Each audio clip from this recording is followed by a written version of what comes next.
We've got a post free agency first round mock draft with some trades, and I'm riding solo today, so stay tuned.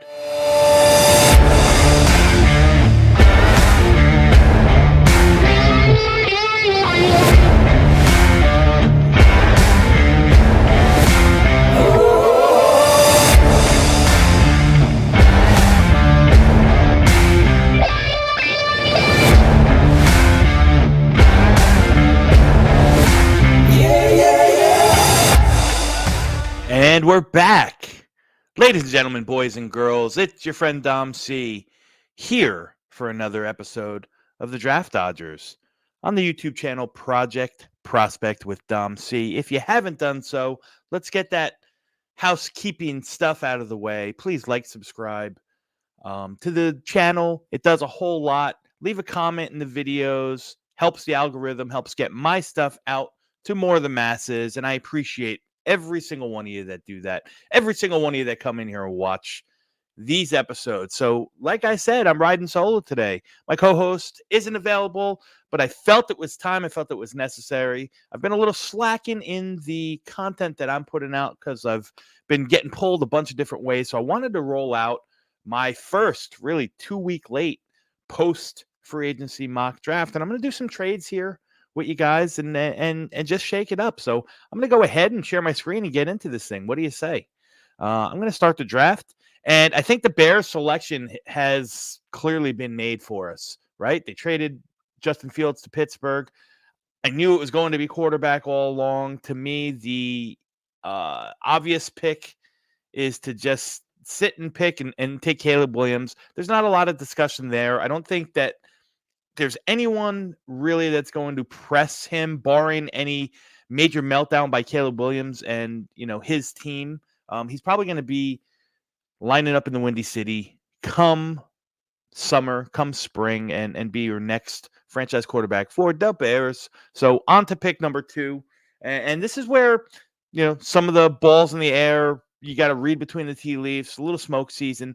For me, I still think that I can't get past the idea of Washington moving on with anyone else other than Drake May. Full disclosure, I think Jaden Daniels is a great player. I have him and Drake May, graded out almost exactly the same. There's just been not enough Drake May noise going on to Washington to make me think that they're going to do anything else but take Drake May. I know that sounds crazy. I'm leaning on the side of the smoke here.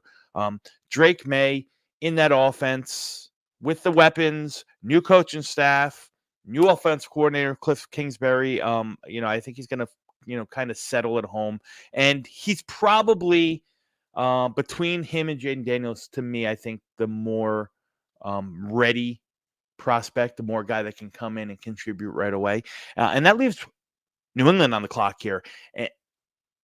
Jaden Daniels seems like a reasonable choice, but this is where I'm going to make my first trade.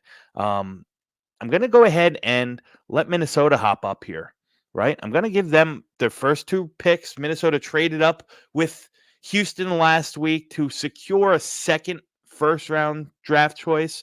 To me, I think there's obvious reasons for that. They want to use those 2 pieces to go up and get themselves in the market for a quarterback. Yes, they signed Sam Darnold to a $10 million 1-year deal, but that's clearly just a bridge placeholder, if you will, for the quarterback of the future. So I don't know if there's going to be more moving parts in here. I don't think for the basis of this episode or this video right here, I don't think we need to do much more.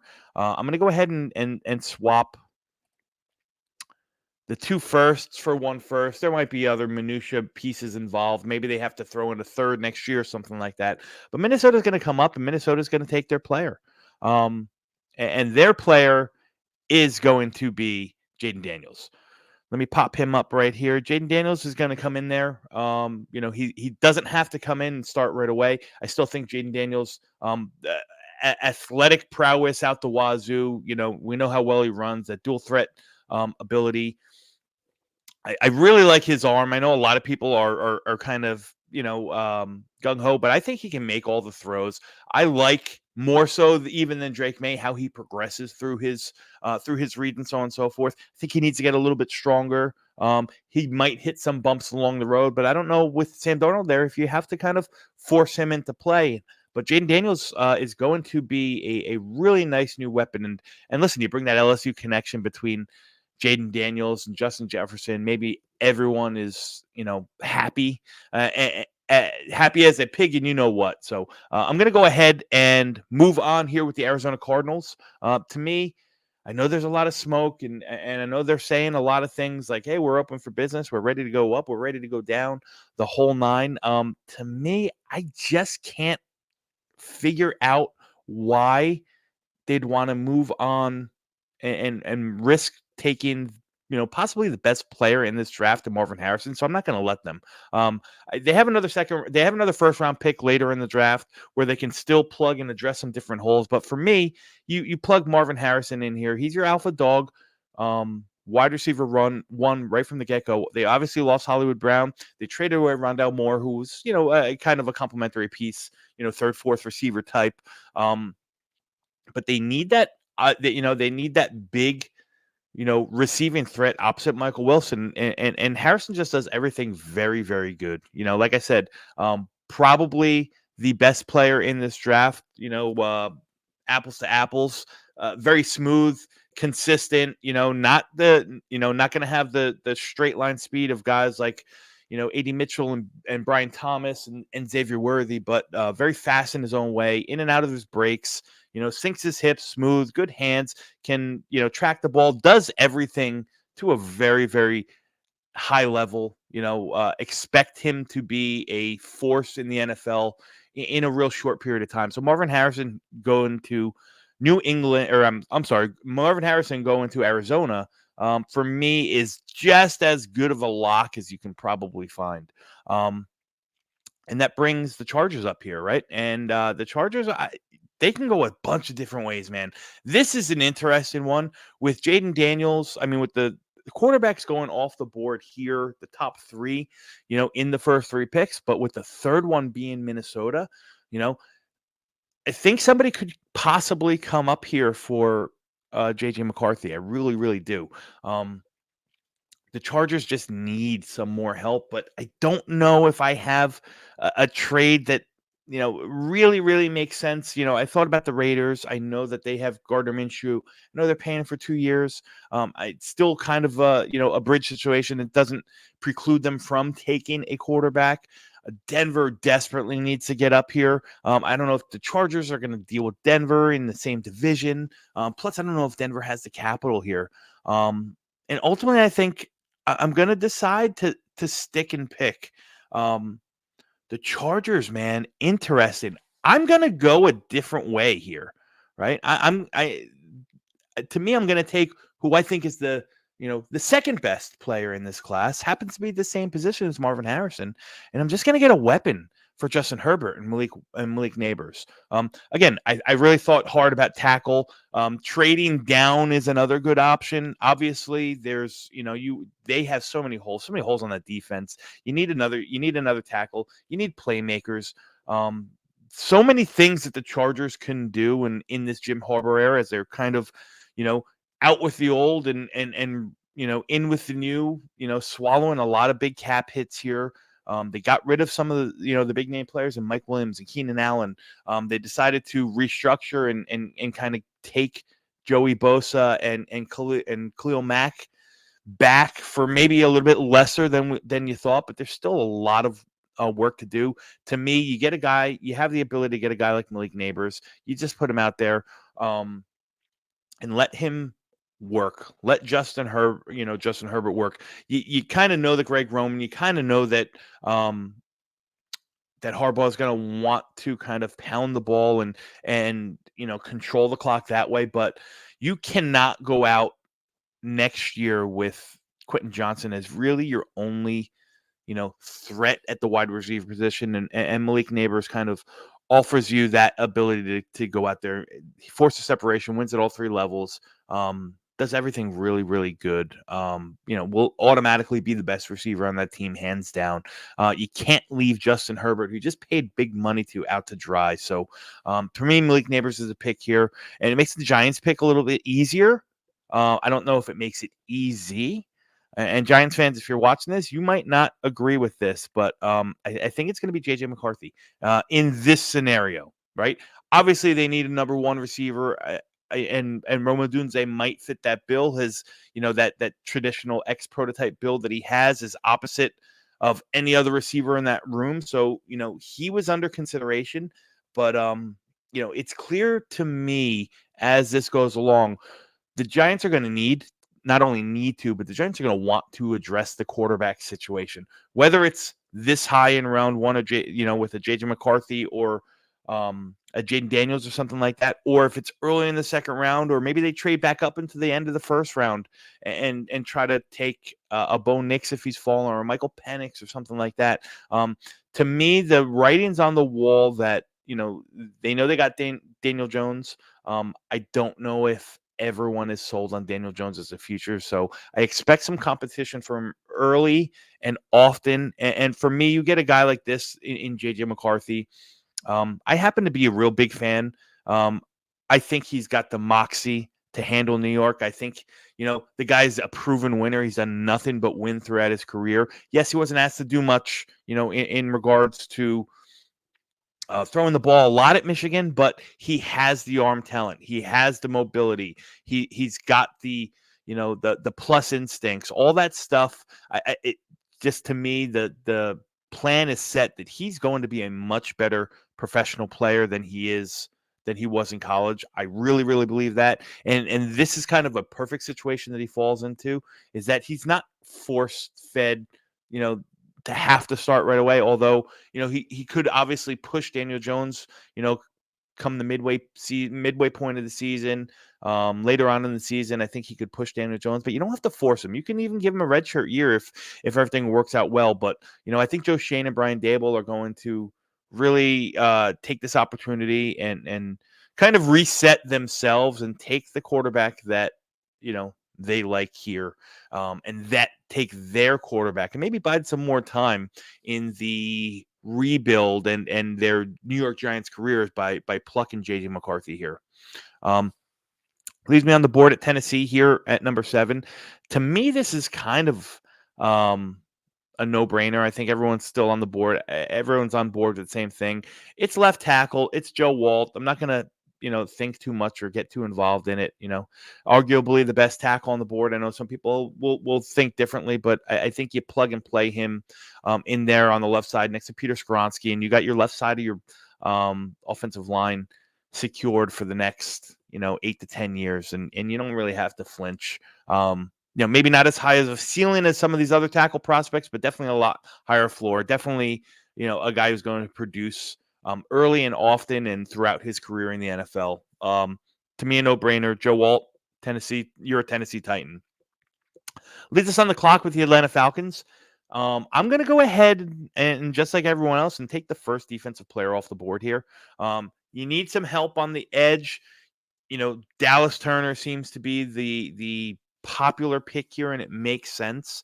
I don't know, man. I'm still going to go a different way. I think about, I think about that edge room, and yes, Dallas Turner might be, arguably everyone's darling in this room. People have different views, but the power that you can bring in and the ability to seal that edge in the run game is something that I think that Jared Verse does a little bit better. He might not be as bendy, he might not be as twitchy, might not be as fast as Dallas Turner. He might be a little bit older, but to me, this is a guy that is going to come in and just be able to be more of an all-around player right off the get-go. Jared Verse to Atlanta for me is one of those picks that I think everyone is so used to seeing Dallas Turner being selected that a pick like this is going to happen and jaws are going to drop. But realistically, it's not that bad. It's not that far off a pick. I just like Jared Verse's all-around game a little bit better, especially in this scheme. You're going to have to replace some pieces in Grady Jarrett and the new offense and new defensive scheme here. You put him opposite Arnold Ebiketie, and you got yourself two solid pieces to build around. With some more draft capital later on, you'll be able to maybe find that third down situational pass rusher if you want in Atlanta. And that brings me on the board for Chicago. Obviously, they took Caleb Williams, and obviously, everyone wants to pair up Caleb Williams with a weapon, which makes sense. You got to get there. Now, listen, they traded for Keenan Allen. I don't think that would persuade them from going towards the offense again. I'm a big believer. I think tackles in play here. I'm a big believer. I think defensive players in play here. Another edge rusher possibly. But then you look at the Shane Waldron coming in from Seattle, new offensive coordinator here. Shane Waldron loves 12 personnel, loves 13 personnel. I think for me, the easiest and safest landing for a rookie quarterback is to give him reliable targets that he doesn't have to take deep shots or hole shots down the sideline or so on and so forth. Make the transition easy. Cole Kmet is a good player. He's not Brock Bowers. So I'm going to go ahead and I'm going to put Brock Bowers in as the weapon of choice here to pair up with Caleb Williams. I know some people aren't going to like that idea because of Cole Kmet and the fact that Keenan Allen's 33. Keenan Allen's in a one-year deal, yes, but this is a very deep wide receiver class. The Bears can pick again in the third round and still be able to pluck that heir apparent to Keenan Allen. You're not going to get another guy who can play tight end at the level of Brock Bowers anywhere in this draft. Not even close. I mean, it's Brock Bowers on tier 1, and then it's a steep descent to your tight end 2s and tight end 3s, and no one's going to affect the game offensively like Brock Bowers. Listen, a very able and willing blocker, although I don't really necessarily think he does it good in line, but you have Cole Kmet for that, right?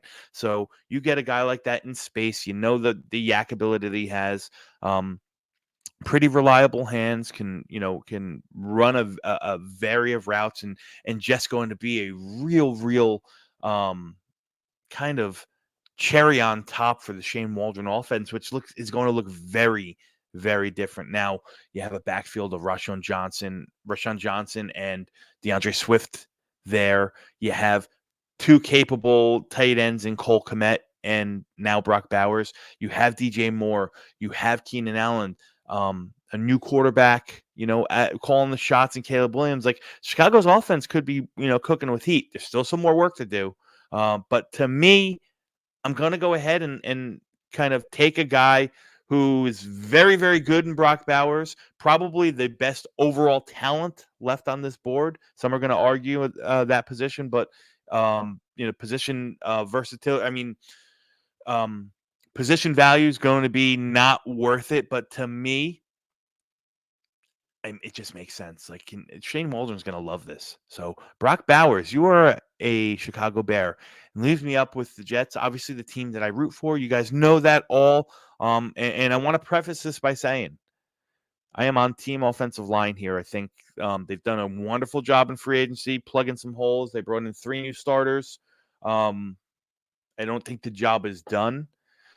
However, I also didn't expect a guy like Rome Odunze to be on the board. Now, he might be kind of a little bit in duplicate of what Mike Williams is.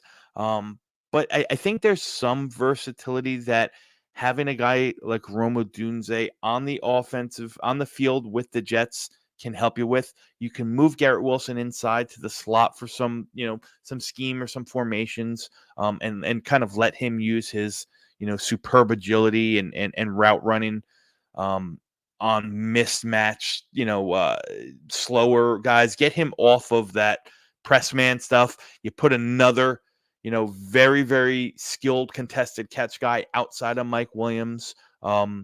it makes sense. Like I said, my heart still goes offensive line here, but the more I think about it, the more I think that maybe weapon, um, if the goal is to push everything into the middle here, like we're saying, this 1 to 2 year window, um, I'm going to give another skill position here. Mike Williams, you still don't know what's coming back from that ACL. He's still only on a 1 year deal. At worst, this season plays out and Mike Williams moves on. Rome Odunze fits in, and you still have a wide receiver duo of Rome Odunze and Garrett Wilson for the next however many years. Again, he's my wide receiver 3 in this class. I'm not knocking him. I think there's going to be some learning curve for Rome Odunze, especially trying to get off his release packages off of physical press man coverage. But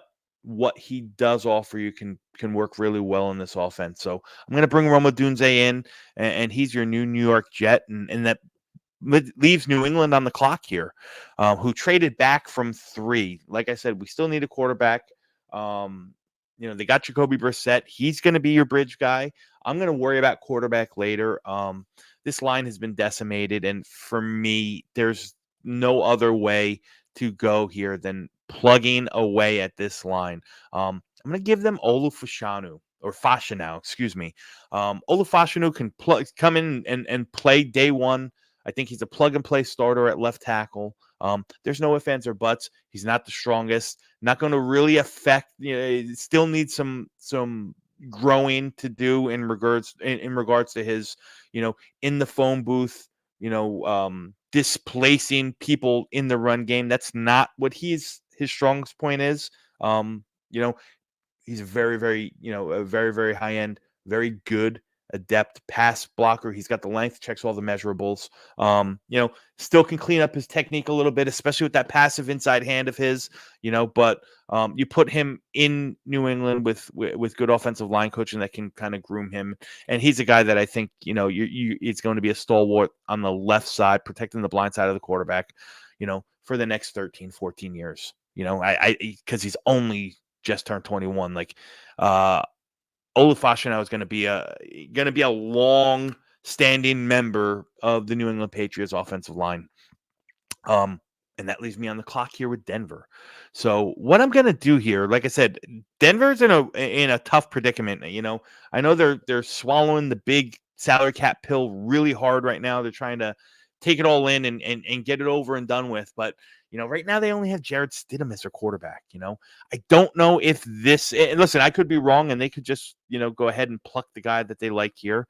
But I'm gonna go ahead and I'm gonna trade down. And I'm gonna trade down. Where are they? I'm gonna trade down with the Rams. Okay, so I'm gonna offer again what's really offered in this. What's really offered in the trade doesn't matter, but the Rams are going to come up and Denver's going to come down. So the Rams are in an interesting position here, right?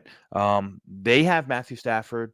They put in some pieces on the inside of that offensive line.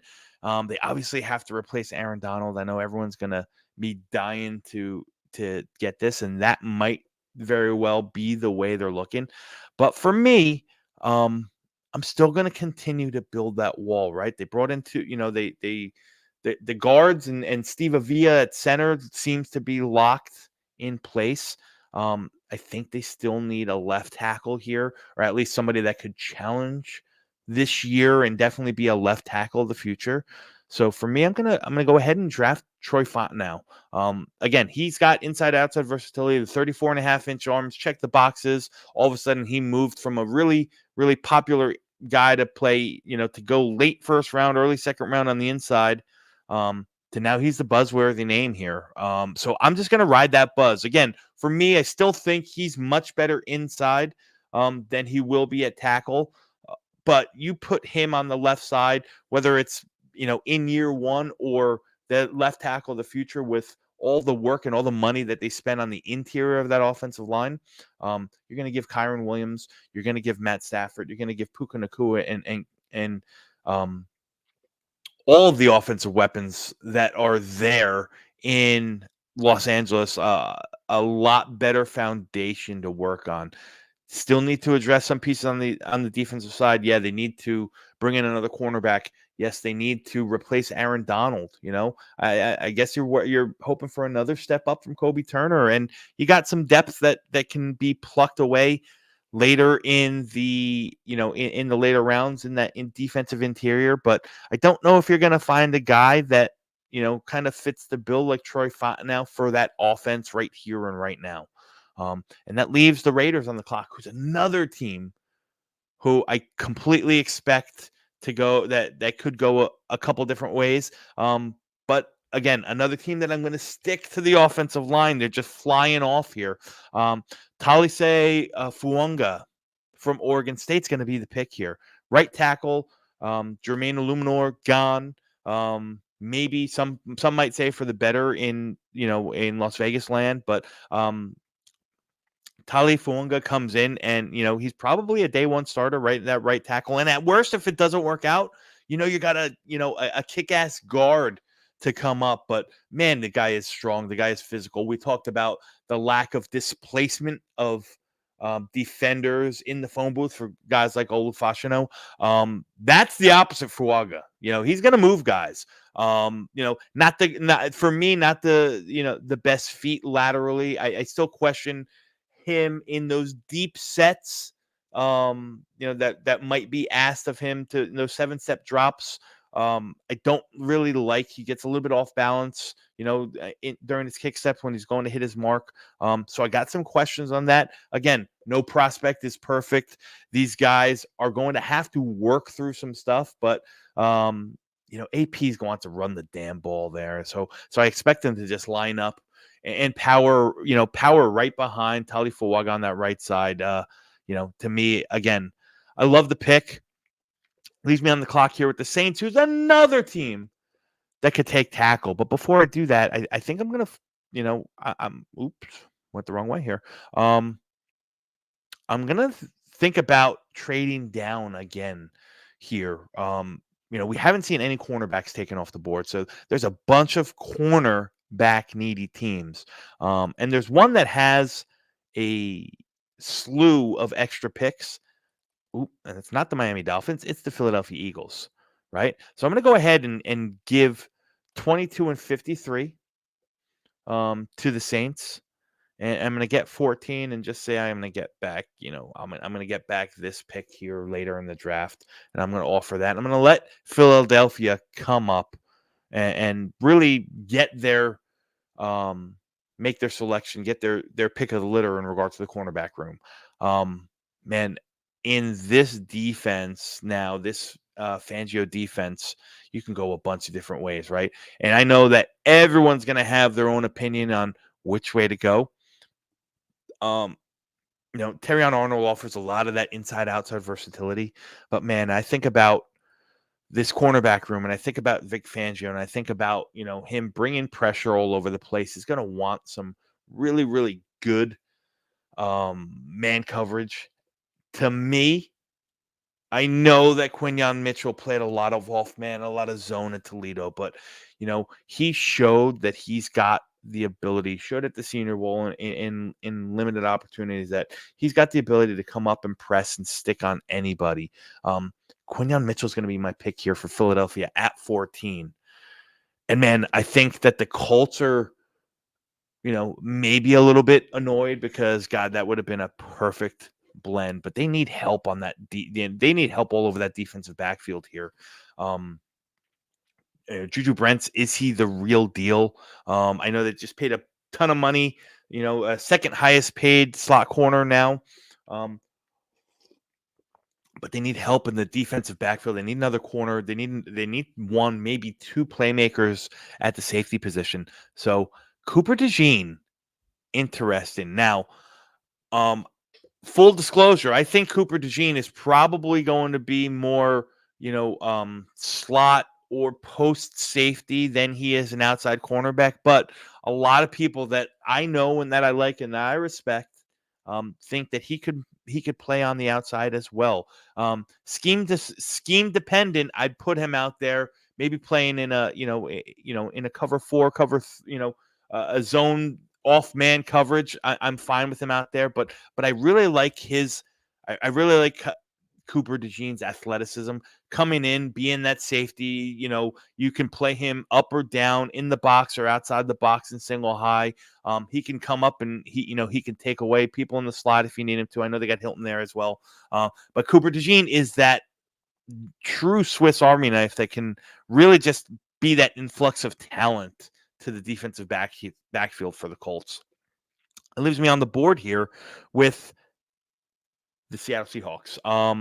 Geno Smith is their quarterback that, Mike McDaniel is it McDaniel?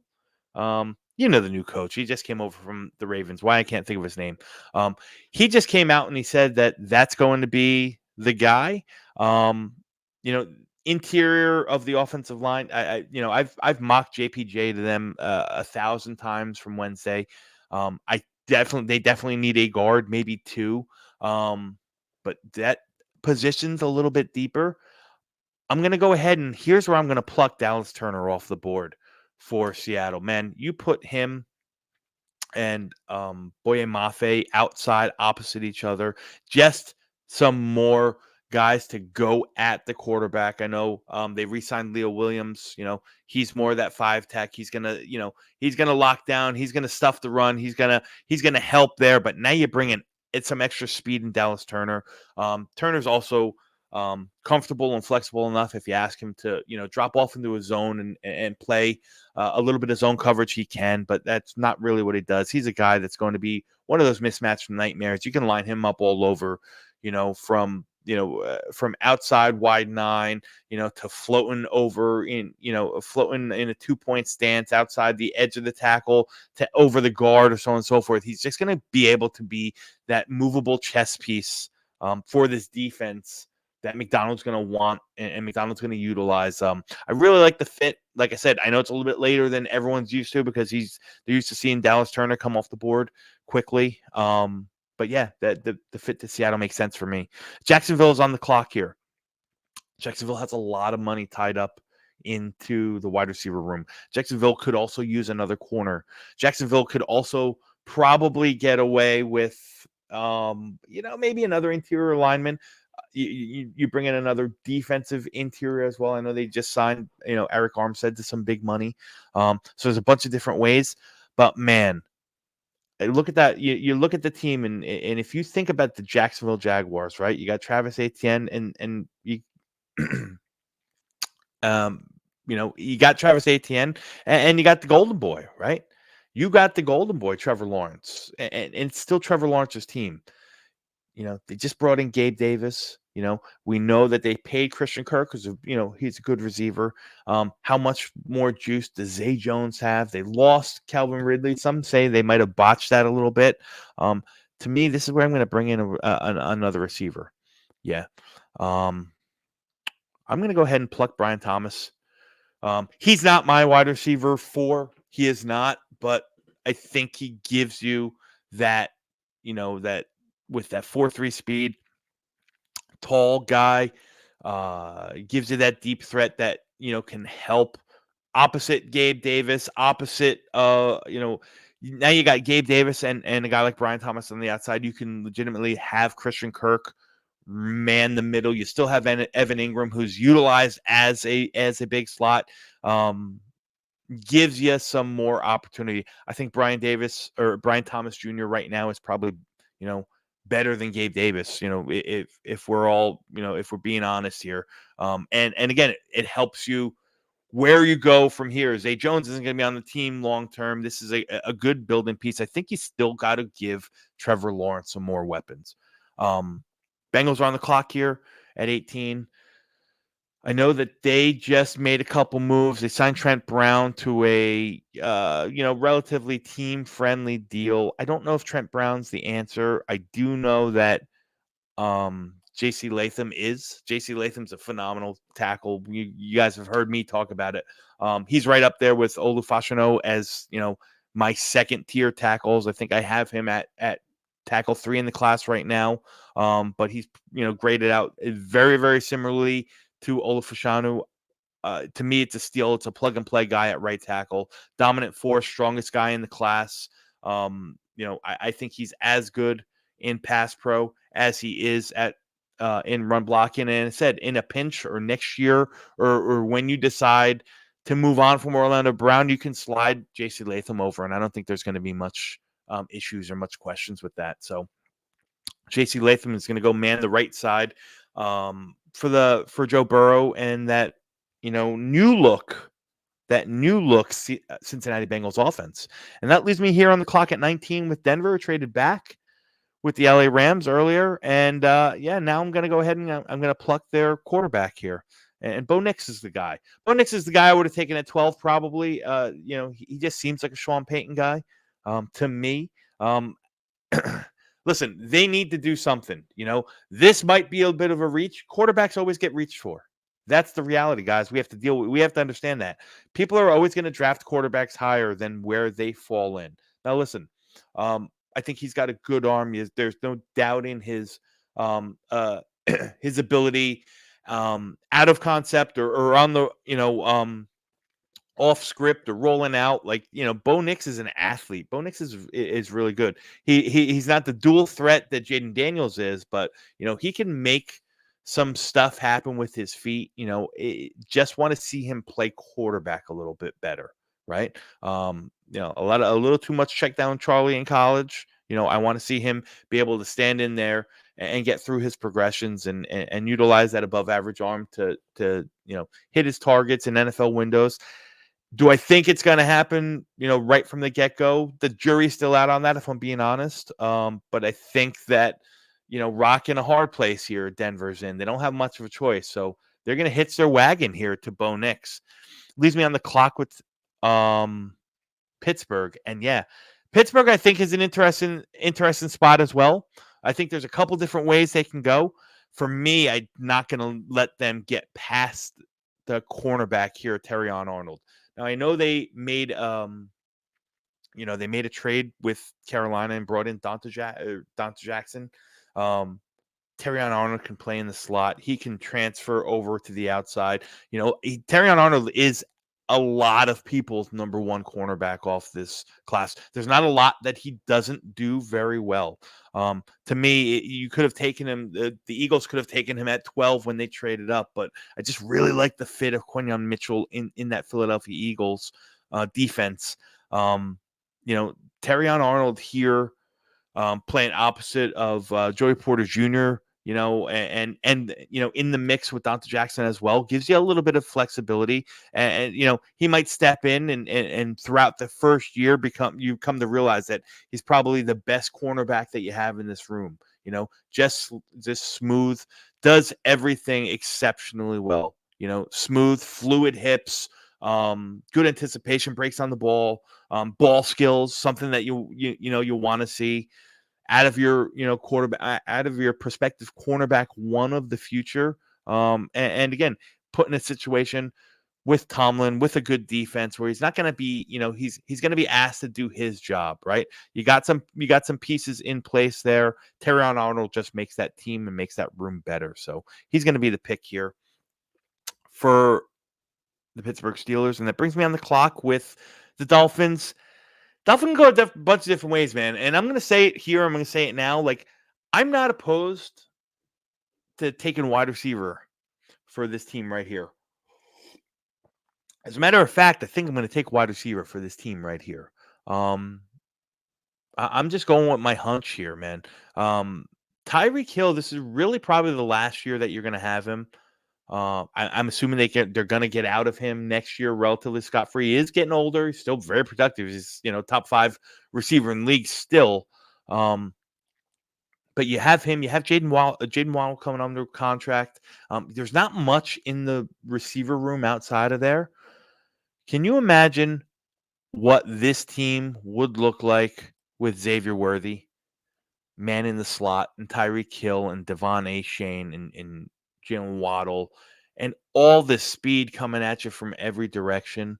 To me, this is a match made in heaven. I know some of you are going to say this is a little bit of an overdraft on Xavier Worthy, but Mike McCarthy and the Miami Dolphins have showed, if they've showed nothing else, they showed that they want to be they want to be a track team. They overdrafted, some said, Devon Achane last year in the second round.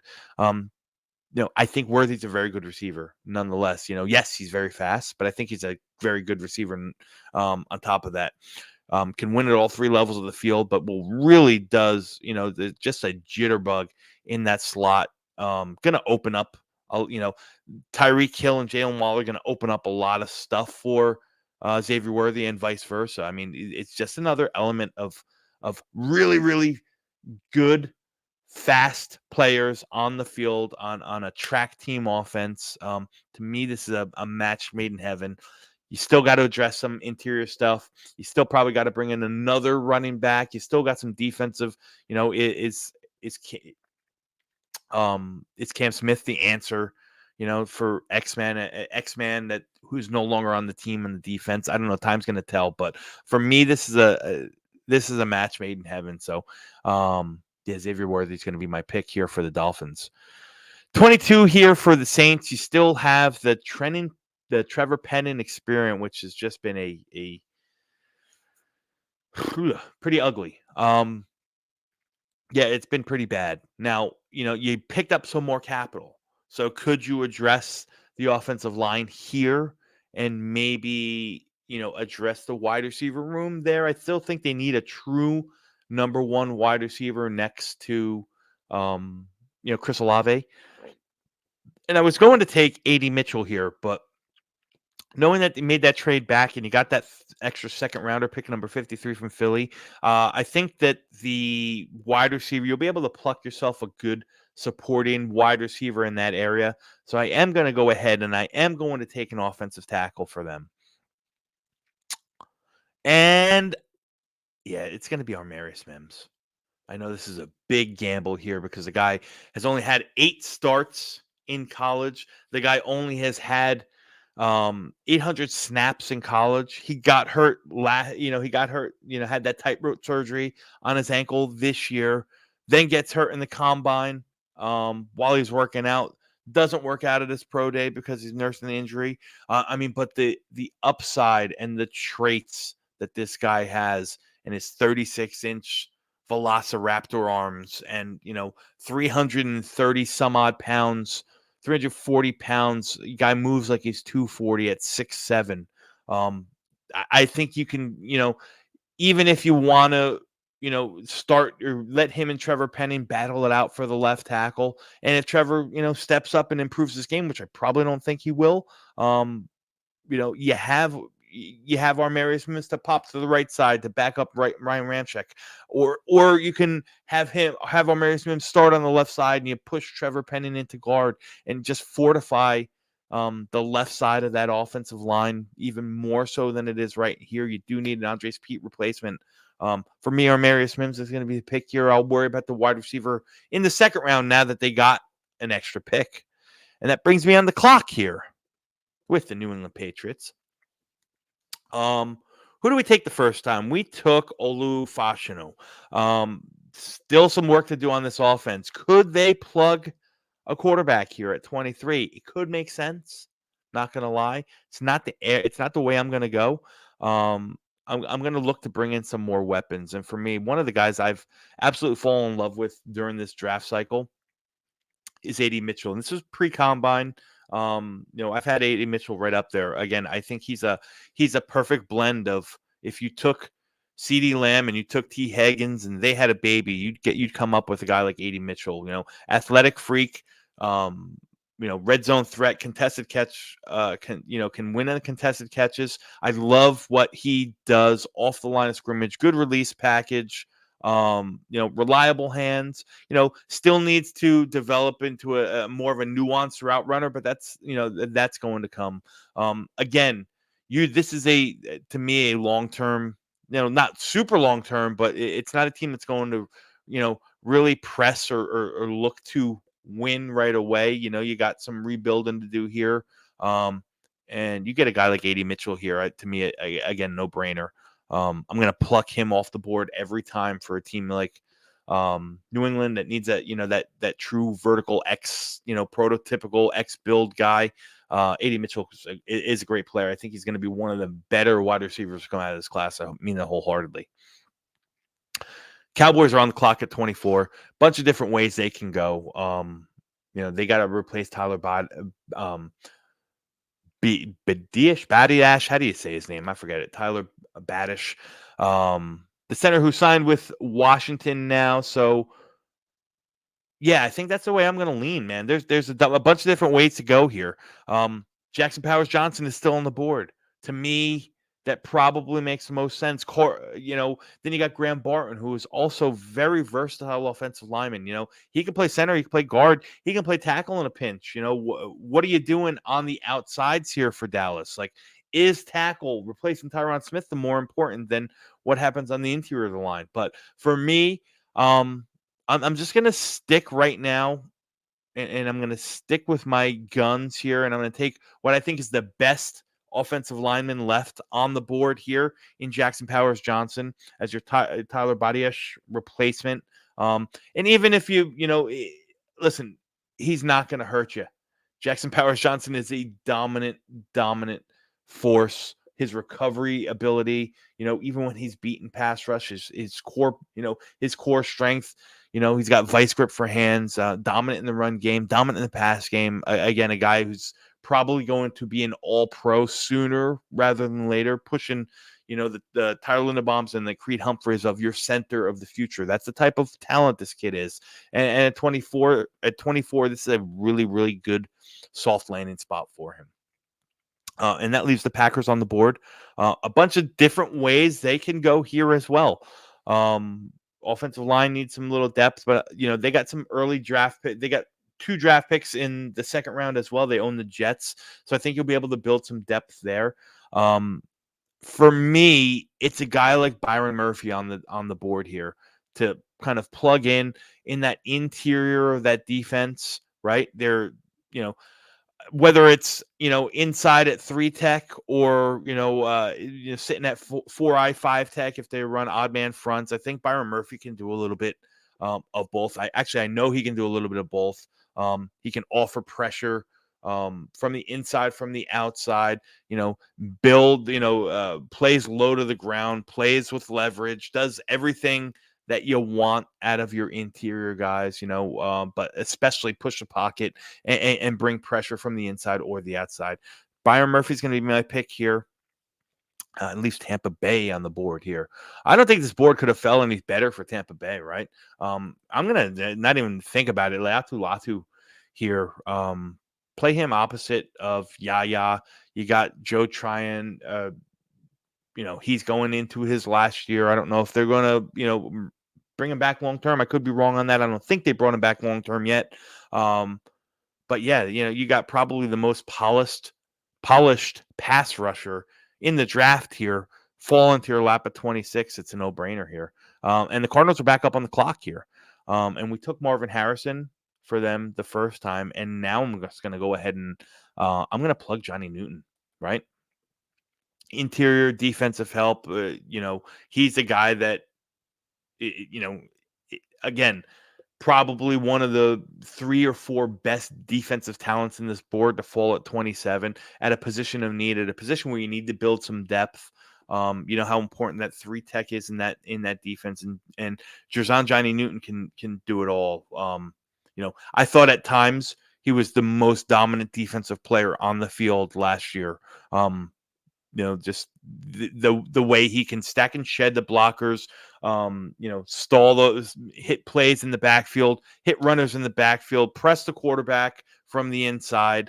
I love Johnny Newton, and for him to fall here, you get Johnny Newton, you get Marvin Harrison in the first round, and Arizona's cooking with heat here.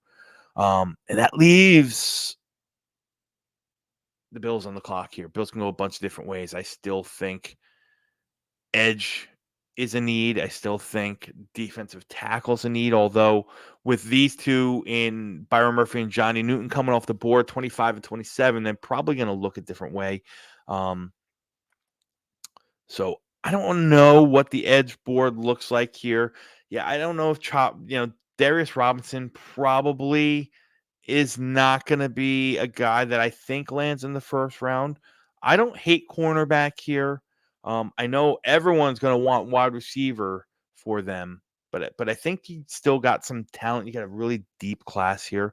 What they don't have is that true starting safety opposite of Mike Edwards, right? They just recently signed Mike Edwards, so I'm going to go ahead and bring Tyler Nubin in. A little bit slower, not as athletic as some thought, but they said the same thing about Kyle Hamilton. Nice, he ran slow. He wasn't that athletic. Sometimes you just got to kind of put some of that stuff away and trust what your eyes see on tape. And I think Tyler Nubin's a guy that can affect the game moving forward, whether it's in the box, whether it's at a split post safety, ferocious hitter, a very, very good complementary safety, something that the Bills are going to need. Like I said, wide receiver, everyone wants to replace Gabe Davis, and that's going to be, off the jump. But to me, I think you can get that in the second round. I think there's still going to be wide receivers in 60, 70, 80, pick 60, 70, 80 that are going to, make noise in this draft and make noise in year one. But I don't know how much more pressing of a need the Bills have than what they're going to do in the back of the defensive backfield. So Tyler Nubin's going to be my pick. Leaves me on the clock here with Detroit. Now, I tend to stick to the interior of the offensive line here for Detroit, but knowing they just released Cam Sutton, I think I'm going to move off of that, and I'm going to look at what the cornerback board looks like. You know what? Give me Kool-Aid McKinstry. Give me Kool-Aid McKinstry all day long here. Don't overthink it. Super talented. Can step up and play press man. Can play off coverage. You're going to be a vital piece on what Aaron Glenn likes to do on that offense. He played a lot more man last year. Kool-Aid might not be, as, straight line fast or even as quick as guys like Quinyon Mitchell and Terrion Arnold, but he's just a smooth operator out there, man. He moves, he's smart, he fights through the hands of the receivers constantly, like really, really technically sound. I think a guy that Aaron Glenn and the Detroit Lions are going to come to love really, really quickly. And leaves me up here for the Baltimore Ravens. 3 picks left. Man, Baltimore needs to replace some offensive linemen, don't they? They need to replace a bunch of guys. Like, not a knock on Baltimore. They had a phenomenal season last year, but man, did anyone take a bigger hit in free agency than Baltimore did this year? They got to replace Jadeveon Clowney if he doesn't come back. You got to replace Odell Beckham. You still need another weapon to play opposite Zay Flowers. There's a bunch of moving pieces here that need to be addressed, but I don't think any of them start, outside of the tackle room. If you don't lock down that tackle, you ain't going far. Right now, Tyler Guyton is probably my highest rated tackle left on the board, but I don't know if Tyler Guyton's a guy that I'm comfortable sticking and starting right from the get-go. And the way that this room looks here is that you might be asked to do that in Baltimore, whether it's on the left side or the right side.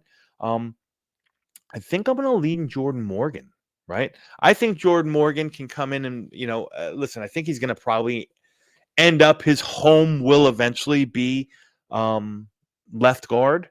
But for now, which, they might need as well with John Simpson leaving. But for now, I think you give him an opportunity to either to prove or to disprove that he can play in the left tackle spot. Again, another guy that needs to get a little bit stronger, a little bit more functional, more core strength, but a phenomenal athlete, good mover in space.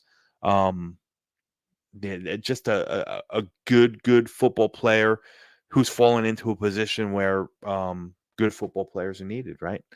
Leads me up to San Francisco. And for me, this is the Tyler Guyton. This is the Tyler Guyton spot. He's your he's your tackle of the future. You have him learn behind Trent Williams. You don't have to rush him. Um, you know, very, very, maybe the highest ceiling of all the offensive tackles in the class, but also very, very raw, very green. Doesn't need to see the field early. This is a guy that you can, like I said, you want to just sit and learn and work with him and develop that, develop the skill set and develop the tools to match athletic ability. And you might have like the next Trent Williams in your, in your pocket right here in Tyler Guyton. Match made in heaven, if you ask me. And that leaves me on the board with Kansas City. Man, Kansas City can go down a bunch of different ways here as well. Wide receiver still in play. I think that Hollywood Brown makes that a position that they don't have to address here in round one. They did just trade Ladarius Sneed, so cornerback could be in play here.